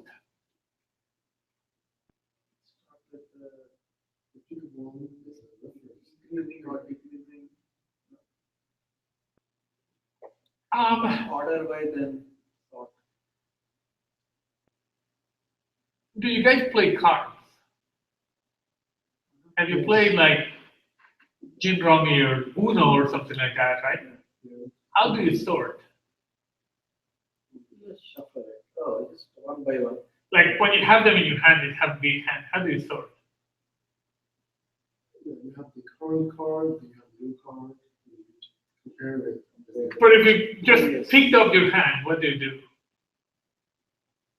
That's not quite. We normally cheat. We don't follow an algorithm. We just fix it by magic. But one possible algorithm, right? Find the smallest thing, put it at the beginning. Does that make sense? Yeah. And then find the second smallest and put it in second place. And keep Yes.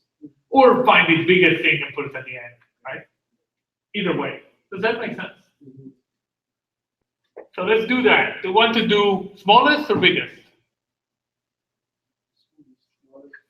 Smallest. Then let me do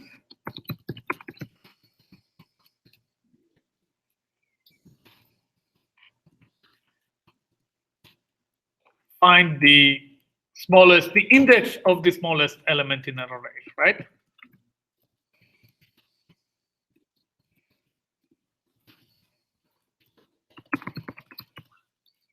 With it mean it's almost the same, right? But initially I initialize my index to 0, right? Then I go for every element in the array. Now I need to do for every index in the array, so I need to do this. Right?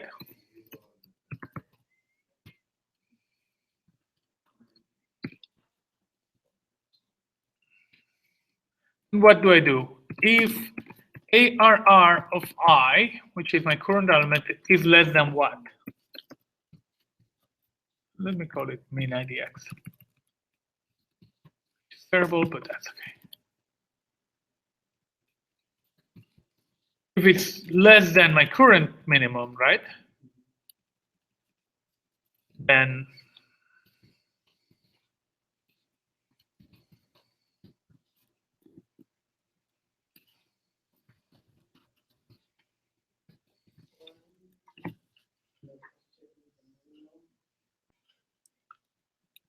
actually here I can do an optimization. Need to check. I don't need to check 0 again because I already said that I started with 0.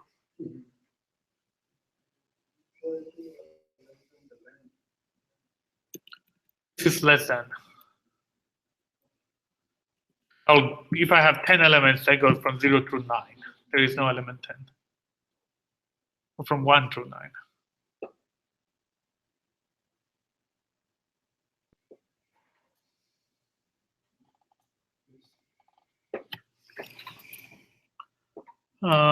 We can do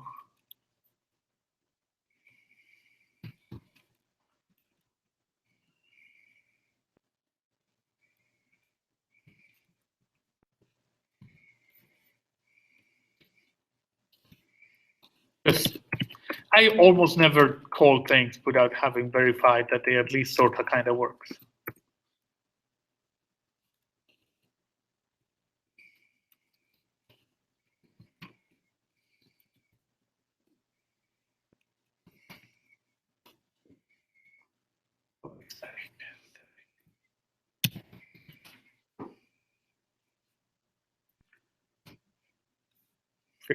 Life is good, right?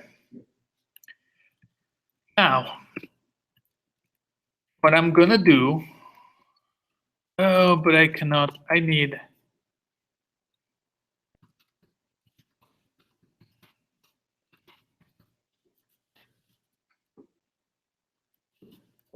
an extra thing so that I always start at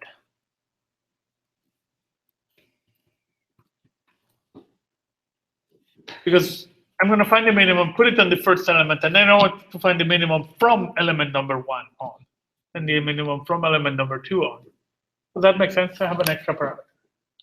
Let me go verify that it actually works. A1, 0, and I should get the same 15. But I should also be able to do this, and then put a 0 here. If I call it like this, I should get 5. If I call it from 7, then I'll get a different thing.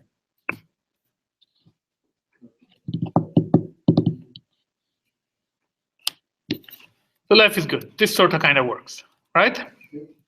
The other thing that I want is void static void swap.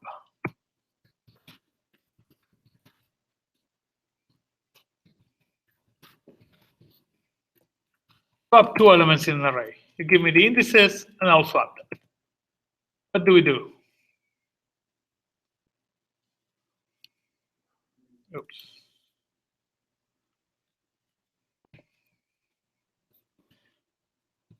I could do this.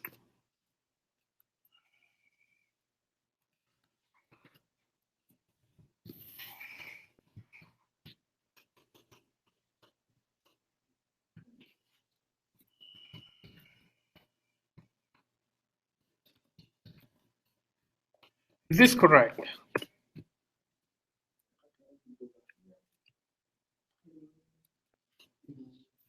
What's the problem? Here, I'm overriding ARR of IDX1, and I lost that value.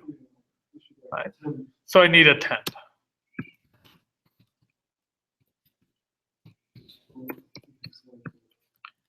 So instead of using this, I'll use 10.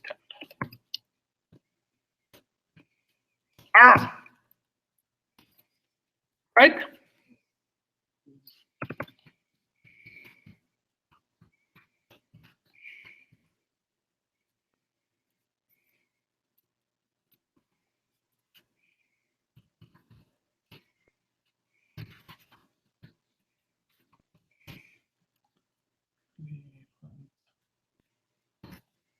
I need to check the last one because the last one is sorted, right?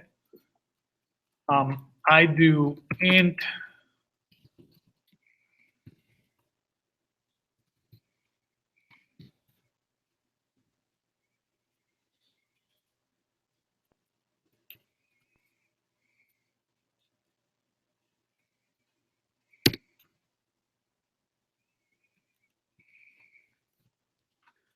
find the minimum, right? And then swap it.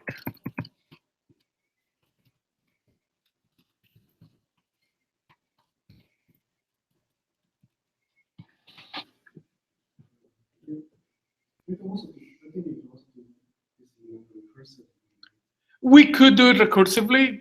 It doesn't really give us much. If you do something like quicksort or one of the nicer algorithms, then recursion gives you a lot. This is kind of the uber simple algorithm.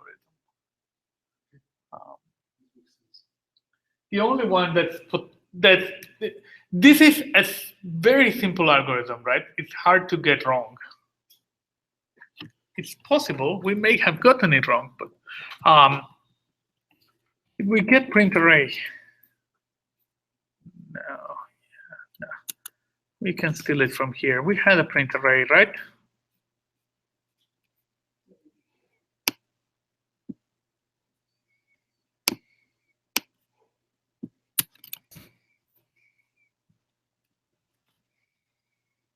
Just call it print array.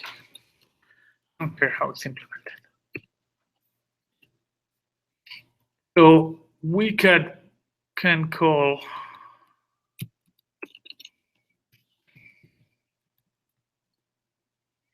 this is now not sorted, right? Let me even add one, right? So it's not sorted. I can call sort in place A1.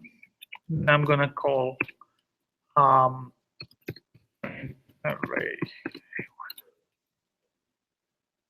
and pray.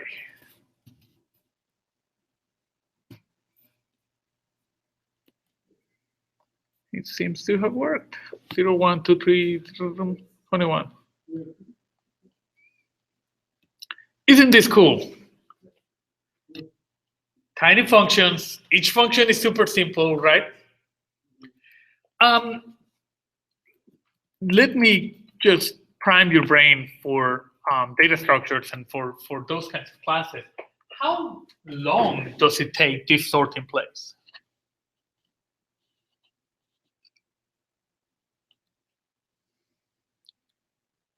This was, yeah, the worst is the length.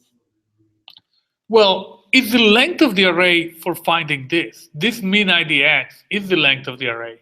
How many times do I call this guy? I call it inside a for loop. It's square. Square. So this would be square, right? It's actually, yeah, square over 2, but yeah, it's square. Does that make sense? I'm calling something that takes proportional to the length of the array, and I'm calling that proportional to the length of the array, so I end up with something square. It's like a nested for loop, except that we didn't actually do a nested for loop because nested for loops are done.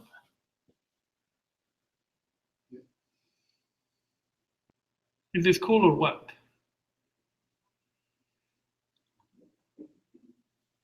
Do we have about 10 minutes? Do you want to do bubble sort just for fun? Bubble sort is actually a really dumb algorithm, except that it's pretty, so everybody remembers it. to me, this is the standard sort. It's probably insertion sort or something. Not insertion sort. This is selection sort. The one that I do. But to me, this one is super simple, right? Find the minimum. I already have a function to find the minimum. Just put it at the bottom, and that's it.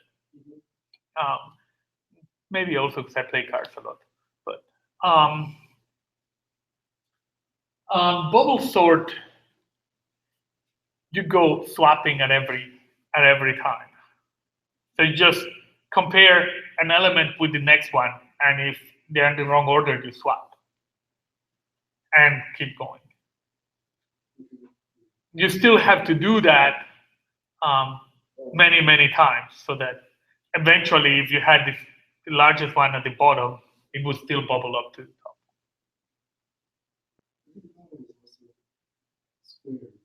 It is also square.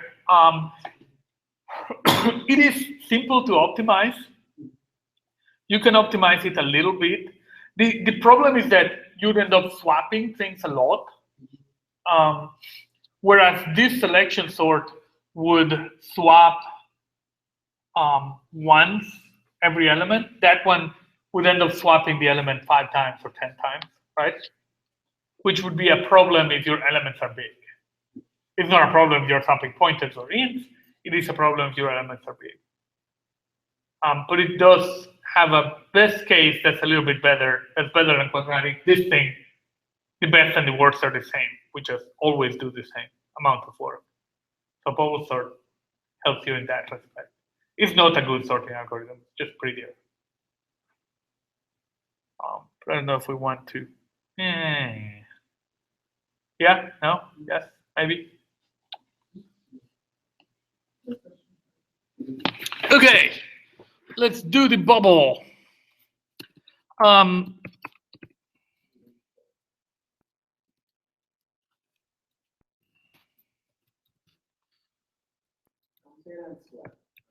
Sorry? Compare and swap, yes.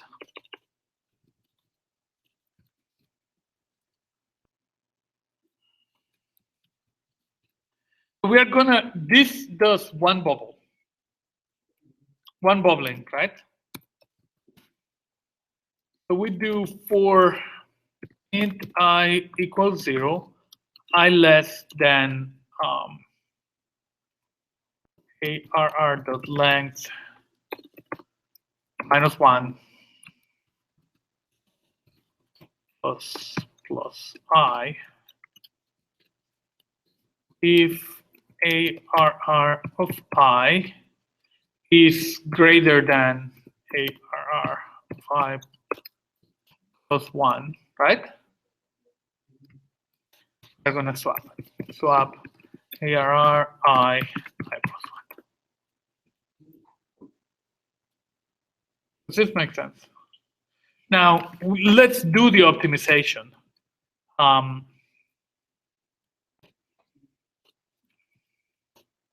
Okay, Boolean swap. So we swap and we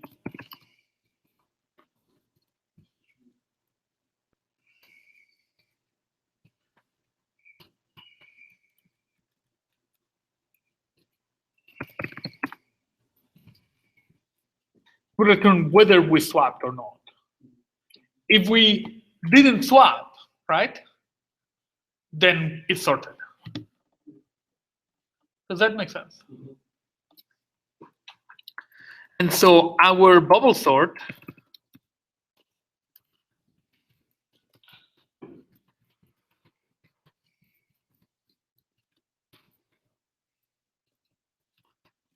is just while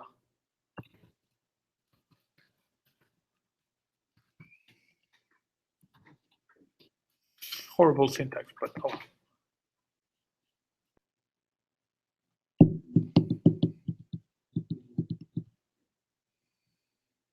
When that thing returns false, we're done.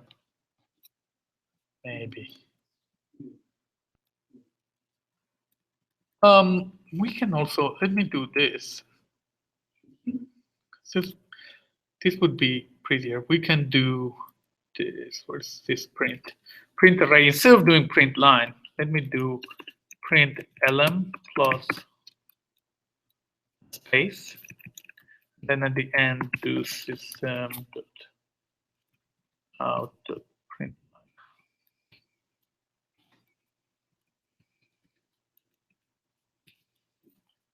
Now we're going to print in one line rather than in a bunch of them. And instead of this, let me do Boolean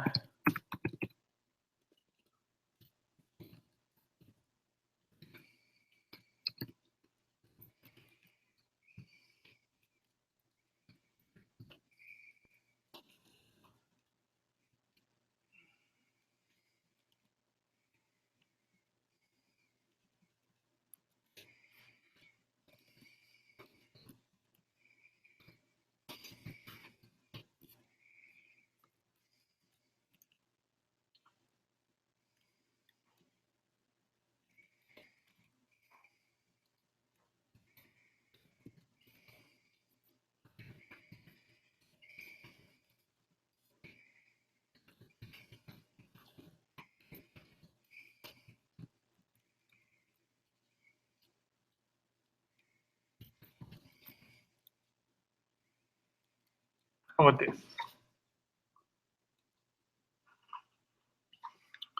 We call it, we print the array.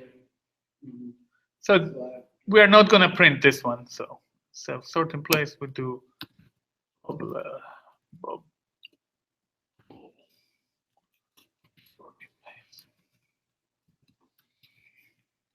and pray again.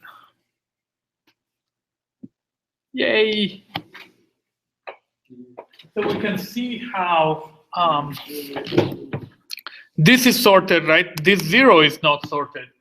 So this 0 starts moving slowly towards the left. And oh, that's the only one that's there, right? And we have it an extra time, right? Because we need to go through it once and never swap. We do something slightly more interesting.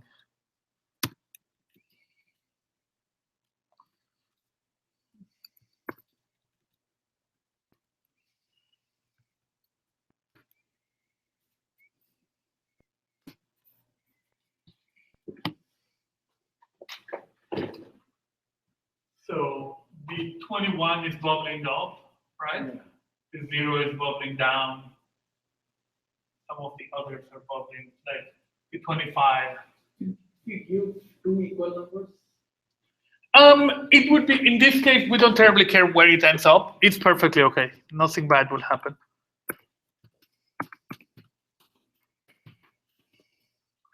Actually, we can even put one here.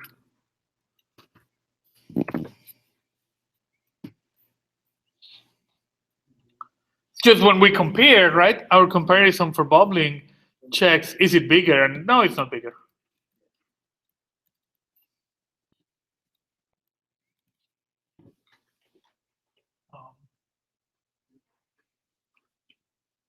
Sorting is about the most complicated thing we would do in this class with arrays.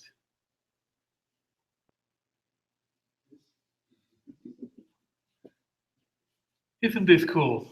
You guys can sort. Sorting is actually complicated. The only thing we don't do in this class, because it's somewhat weird in Java, and is matrices, arrays of arrays, right? A matrix in Java, right? There's nothing magic. It's just you have an array of thingies. Well, that thing could be an object. It could be another array, right? So you could have an array of arrays, and that's all there is to it. There is no comma. E1 of 0, right? You can do basically int m, right? Do int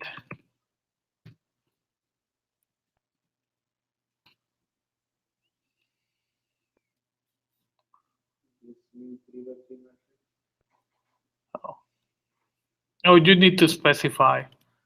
So this is.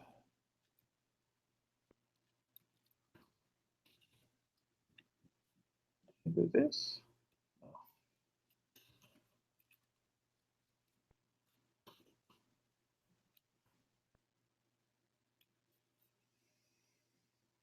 To these brackets.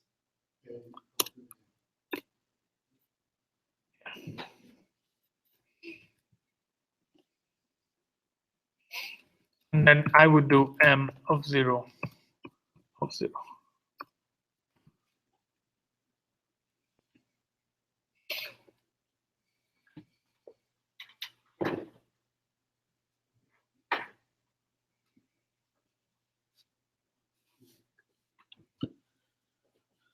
But we are. If you're doing math, this is very important. If not, I seldom have matrices anymore because normally you have an object that contains an array, and so you have an array of those objects. Right? That's kind of ends up usually being more natural, unless you're doing math and you're doing matrices, and matrices are very natural in math. But any questions? Any answers? I will again not be here next class.